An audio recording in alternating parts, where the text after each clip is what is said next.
What's up guys, welcome to my channel. My name is Nick Vazquez. I'm a realtor here in the Greater Toronto area with Keller Williams. Here's a super quick real estate market update for the month of May in 2021.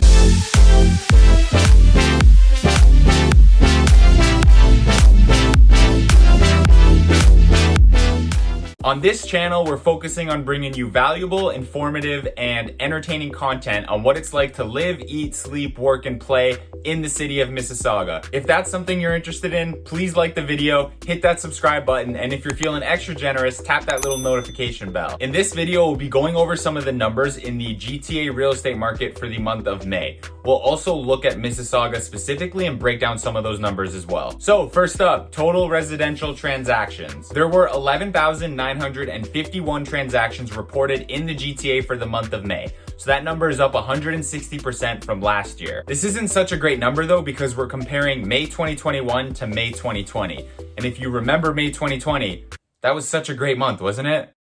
Now, don't get me wrong, with 12,000 transactions in the month of May, that's still a pretty high number. It does fall short of the May all-time record, which was 12,789 transactions back in 2016, but it's still relatively close. Now, if we look at the past decade, the period between 2010 and 2019, the average transactions for the month of May was 10,336. So we smashed that number this month. Comparing May 2021 to the average of the last decade, we're actually up 15.6% in the number of total transactions. However, if we're just looking at 2021 and comparing the month-to-month differences, we're actually seeing a steady decline over the past 2 months. So we hit a high in March with over 15,000 transactions. That number dropped in April and then dropped again in May. This is a little bit unusual because May is generally the busiest month in any given year. But if we look at what's been happening in the past 10 months or so, it does make sense that things are starting to slow down a little bit. We were on this crazy pace hitting double-digit numbers every month and it just wasn't sustainable. It might be that we're actually starting to exhaust that potential buyer pool that's within the GTA. Don't get me wrong, there's still competition, but it's not as crazy as it was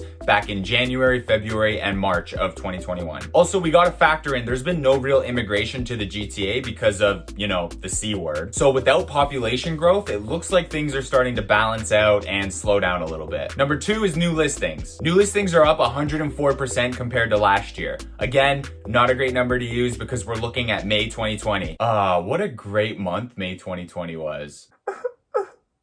We had over 18,000 new listings in May, but if we look at the month-to-month differences, that number's actually been declining. Similar to total transactions, we hit a peak in March with 22,000 listings, and then the number dropped in April and dropped again in May. Now, I'm sure you know where this is going when we talk about the average selling price. So transactions are down, new listings are down, the average selling price is probably down too, right?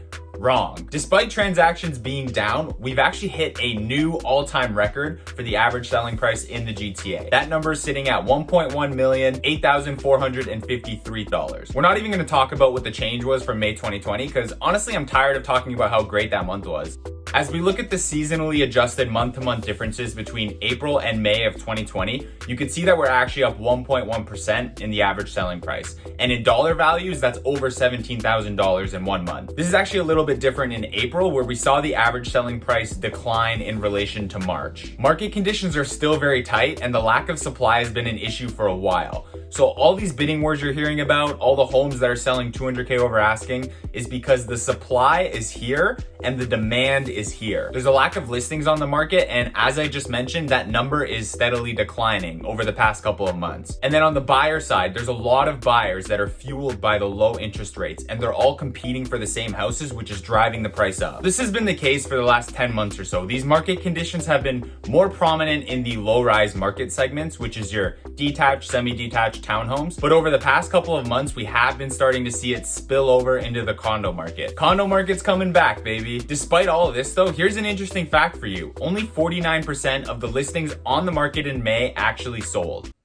What? Yeah, man, 1 in 2 houses sell.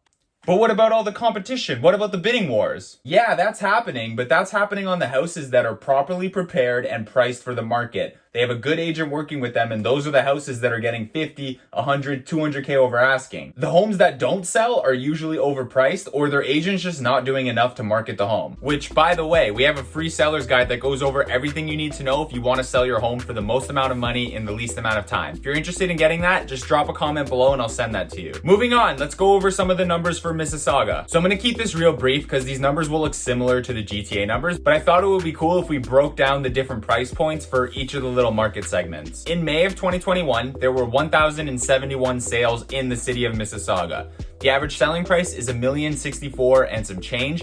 That number is almost 34% higher compared to last year, and compared to last month, that number is 4% higher. As you can see, the average price for a detached home will cost you $1.55 million. For a semi-detached, that's $977K. For a townhome, we're looking at $950K. For a condo townhome, it's $774K. And then for a condo, you're looking at about $577. Anyways, that's it for now. Let me know in the comments if you like this style of video and if there are any stats you want me to cover in future videos. I'm always open to taking in new ideas and seeing what we can do with them. If you are thinking of moving to Mississauga or the Greater Toronto area in general, please feel free to reach out to me. You can find me anywhere. You can call me, text me, email me, DM me. I'm all over the place. If you want to start looking at houses or you want to talk about your plans or your goals, just reach out to me. I'm here to help you. Thank you so much for watching the video. I appreciate each and every one of you. If you like the video, please hit the like button. We've got some great videos coming out, so if you want to see my next videos, please subscribe and hit that little notification bell. Until next time, enjoy yourself and have a great week.